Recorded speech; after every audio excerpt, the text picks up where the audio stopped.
За сайн бацгаана уу? NBA Lover Boys-ийн бэлгүүн төгс буюу одоо Swish хуудсын админ маань байна. Бид Look TV-тэй хамтран Look-интэй NBA контентийг Look TV-гээ хуудасаар цацаж эхэлж байгаа.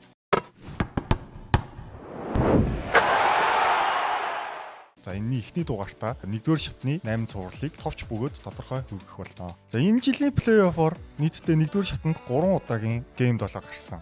Энэ нь болохоор 2014 оноос хойш хамгийн олон гейм 7 1-р шатанд гарч байгаа үзүүлэлт болж байгаа. За дээрэс нь энэ жил 2014 оноос хойш бас хамгийн олон 1-р шатны тоглолттой жил болж байгаагаараа онцлогтой. За бүгдээрээ East-ээс эхлээд явъя. 1-8-аар гарсан Detroit Pistons болон Orlando Magic багуудын хоорондох цуврал 7 тоглолтоор шийдэгдсэн. За Orlando эхний тоглолтыг апсет хийж ялсан. Эхний 4 тоглолтод нийтдээ 3 ялтыг авч Detroit Pistons 3-1-ээс эргэн ирэх хүндхэн даалгавартай учирсан. Гэхдээ тэрийгэ биелүүлж Pistons энэ цувралд ялсан байгаа. За сонирхолтой статууд нь гэх юм бол 2003 онд Detroit Pistons болон Orlando Magic багууд яг 7 тоглолтын ийм цуврал өрнүүлж исэн юм байлээ. Detroit Pistons өөрсдөө 1-ээр гараад Magic 8-аар гараад бас яг 3-1-ээр тэргүүлж явж хагаад Detroit барьж хоцсон гэсэн үг. За энэ цувралын хамгийн онцлог тоглогчор би бол Cade Cunningham-ыг онцлмоор байгаа. Учир нь тэр плей-оффын одоо анхны цувралд ялалт авсан 7 тоглолттоо 32 оноо, 5 самбар, 7 дамжуулт гэсэн статыг дундчилсан. Тэгтээ бүр 46% товтлоготой. За бараг 40% 3 шидэлттэй гэдэг бол MVP төвчний бараг статыг энэ цувралд үзүүлж чадсан гэсэн үг. Нөгөө талаас Paolo Banchero сайн байсан ч гэсэн сүүлийн 3 тоглолтод бас Franz Wagner тоглоогүй гэдгийг онцлмоор байна. Ингээд эхний цуврал маань бол 7 тоглолтод Detroit Pistons-ийн ялалтаар өндөрлсөн.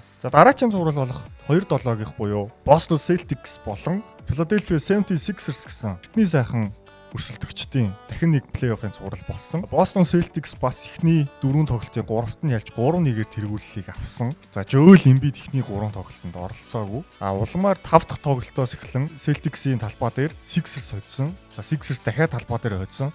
7 дахь тоглолтод Sixers хоцсноор NBA-ийн түүхэнд Philadelphia Sixers анх удаага 3-1-ээс эргэн ирсэн түүхийг бүтээсэн. За нэмээд 1982 оноос хойш Sixers анх удаага Celtics-ийг цувралд хоцсон гэдэг одоо түүхэн амжилтыг энэ жил гаргаснараа онцлогтой. Бас хамгийн онцлог тоглогчийн миний зүгээс нэрлэж байгаа нь хэн бэ гэвэл Tyrese Maxey-г би онцлмоор байна. 27 оноо, 5 самбар, 6 дамжуултыг дундчилсан. За дээрэс нь 46% товтлоготой, 42% 3 шидэлтийн хувьтай гэдэг чинь нэлээд өндөр гүйцэтгэлтэй байсан. За мэдээж энэ цувралд одоо гол өөрчлөлтийг авчирсан те гол агаарыг сольж 3-1-ээс эргэн ирэх шалтгааныг тавьсан хүн бол Joel Embiid. Сүүлийн 4 тоглолтод оролцохдоо 28 оноо дундчилсан байдаг. За Celtics-ийн хувьд харамсалтай нь бол 7 дахь тоглолтод одоо багийн лидерүүдийн нэг болох Jason Tatum гэмтлээс болж оролцоогүй гэдэг бол шалтгаан бий. За гисэн хэдий ч бол Бостонгийн хувьд бас дуусгах боломжтой тоглолтуудаа энэ цувралыг хааж чадаагүй гэсэн тааруу амжилттайгаар энэ үлрэлээ дуусгасан. За үргэлжлээ 3 дахь цуврал руу оръё. New York Knicks болон Atlanta Hawks-ийн цуврал байгаа. За эхний 3 тоглолтод Atlanta Hawks бүр 2 ч хожлыг авсан. За тэр 2 хожил дээр бол мэдээж энэ үлрэл Trey Young-аар солигдож ирсэн. CJ McCollum маш үр дүнтэй нөлөөтэй байсан. За хожлын оногч бүр авчирсан те. Тэгээ үргэлжлээд сүүлийн 3 тоглолтод New York Knicks энэ үлрэлийн турш бидрээс хүлээгээд байгаа тэр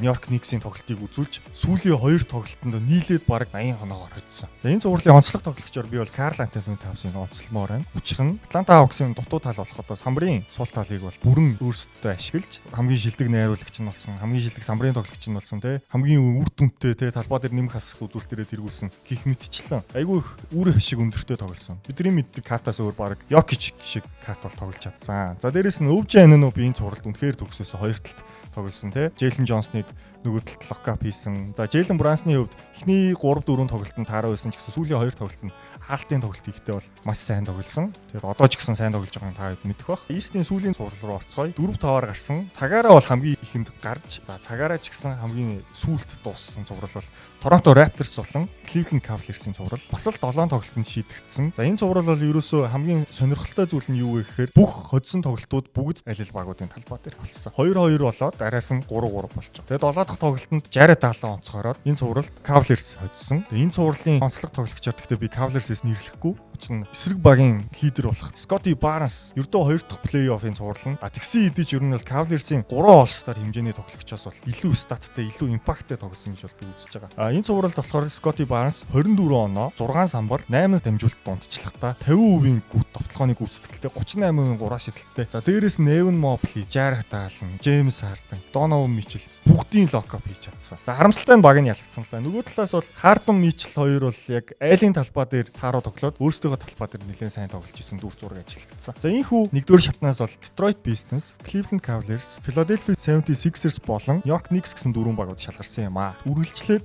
зэрлэг өрнөд бүс болох одоо West-ийн ямар цувралууд яаж хийдэг гэсэн талаар бол товчхон дурдаад явъя. За 1-8-аар гарсан буюу Oklahoma City Thunder болон Phoenix Suns-ийн цуврал бол аваргууд шүүрцэн те дөрвөн тоглолтод. OKC яг энэ Shea, за Chet, J-Dub гэсэн Jalen Williams гэсэн бүрэлдэхүүнтэйгээр бол плей-оффт орсноос хойш нэгдүгээр шатанд хожигдож үзээгүй гэсэн бас л доминант амжилттайгаар бол эхний шатад авсан. За энэ цуврал харамсалтай нь бол OKC-ийн 2 дахь лидер болох Jalen Williams 2 дахь тоглолтоос гимтэж цувралд эргэж ирээгүй. За гисэн хэдий ч бол OKC-д ямар ч асуудал байгаагүй. Shea Gilgeous-Alexander энэхүү цувралд 33 оноо 8 дамжуулалт дундчилсан. За тэгээ нэг тоглолтод бүр 80% гүйцэтгэлтэй 42 оноо авч плей-офф карьераа шинчилсэн гэдгийг бол хэлмээр байна. За эсрэг талаас бол Dylan Brooks, Devin Booker, Jalen Green-аар бол ер нь чадгаараа үзсэн гэж миний хувьд бодож байгаа. За харамсалтай нь OKC-д эндүү доминант байлаа. За дараагийн цуврал бол 2-7 буюу одоо San Antonio Spurs, Portland Trail Blazers эсрэг цуврал гарсан. Бас 5 тоглолтод 3-ын шийдэгдсэн. Victor Wembanyama 2 дахь тоглолтод гимтээд за тарих хөдөлсөн гэсэн онцтой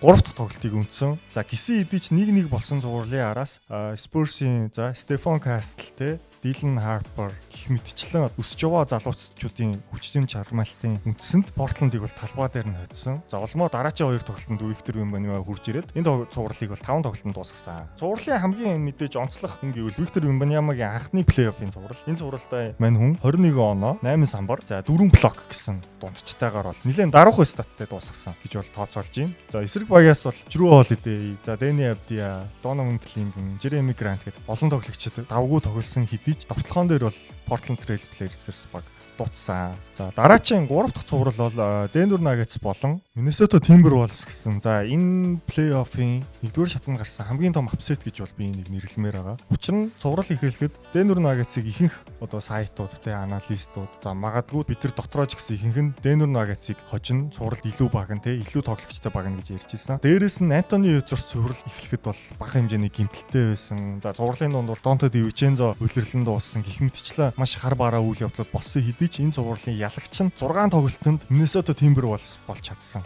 За 2024 оныхоо өшөө авалтыг бол Denver Nuggets хийх гэж чадаагүй. Сэргээр Timberwolves 24 оноос хойш Nuggets-ыг бол ер нь ялаад сурчсан баг нь байгаад байна. За энэ цувралын би онцлог тоглогчоор бол Nikola Jokic биш, түүнийг хамгаалсан Rudy Gobert-ыг онцлмоор байгаа. 4 удаагийн Tipoy маань 3 удаагийн MVP-г үнэхээр шатдаун хийж чадсан. За Nikola Jokic жишээлбэл энэ цувралд ерөөсө 30-аас дээш оноо авч чадаагүй. Тэгээд 25, 13, 9 гээд яг улирлын турш дундчилдаг те triple double-та төгсөн статад дундчилсан хэдий ч товтлогооны хувь нь 45%-тэй. Гэдэг чинь төвийн тоглогч 45%-тэй гэдэг чинь муу үзүүлэлт. За дээрэс нь 3-аас энэ цуврал 20% хүрэхгүй шийдсэн Nikola Jokic. Эсвэргээрээ Rudy Gobert бол цаасан дээрх үзүүлэлт стат тийм амар биш ч гэсэн ерөнхийдөө хамгаалтын үзүүлэлтээр бол багаад хэрэгүүлсэн. 7 оноо 10 самбар хэдий ч цаасан дээрх биш талбай дээрх нөлөө нь үнэхээр үлэмж байсан. За дээрэс нь 6 дахь тоглолтод Jaden McDaniels гайхалтай хаалтыг хийсэн. Үнэхээр энэ залуучууд руу trash talk хийсэн, тэр хэлсэн амандаа хүрсэн. За Anthony Edwards гимтсэн тоглолтод Досомо онцгорч те сэлгэнээс 40 нэмэх оноо авсан. Бас цөөхөн хитэн тоглогчдын нэг болсон гэх мэтчлэн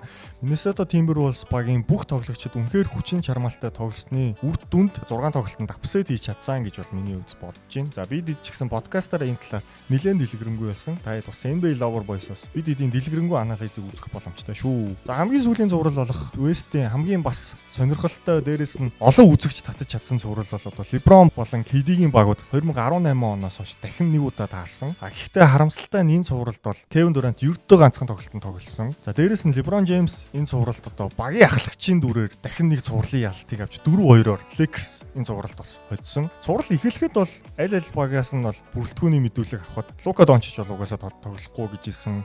За Austin Reeves тоглох үгүй нь эргэлзээтэй. За тэгээ фаворит нь бол Rockets байсан. Гисэн хэдий ч ихний 3 тоглолтыг Los Angeles Lakers өөрсдөө хүчин чармаал LeBron James-ийн гайхалтай манлайлал, Marcus Smart-ийн хаасал тоглолт, DeAndre Ayton-ийн будагтай талбай хамгаалт, Luke Kennard, Drew Hachimura нарын оновчтой шидэлтүүдээр Houston Rockets багийг бол 3-0 гэж эхлүүлсэн. За дараагийн 2 тоглолтод нь Houston Rockets хичээгээд хоцсон ч гэсэн 6 дахь тоглолтод үнэхээр Lakers-ыг бараагүй. Rockets бас ямар асуудалтай байгаа. Дээрээс нь Kevin Durant-ийн бэртэл гэмтлээс болж нэлээд хүлээлттэй байсан үеэрлээ бол эрт төрөө дуусгасан. Эсвэргээрээ Los Angeles Lakers болон одоо 41 настай LeBron James-ний шатаад авсан гэдэг нь бол өөрөө том амжилт болж энэ плей-оффын бас тодорхой хэмжээний апсетүүдийг үзүүлсэн баг гэж бол би бодож байна. За энэ West-с Oklahoma City Thunder, Los Angeles Lakers, Minnesota Timberwolves болон San Antonio Spurs гэсэн дөрвөн баг 2 дугаар шатанд шалгарч одоогийн байдлаар 2 дугаар шатны тоглолтууд маань бол үргэлжилж байгаа. За бид үргэлжлэлээд Luke-тэй NBA контентероо 2 дугаар шат, 3 дугаар шатд NBA-ийн финалийн тоглолтуудыг яг иймэрхүү байдлаар томилоод явах болно.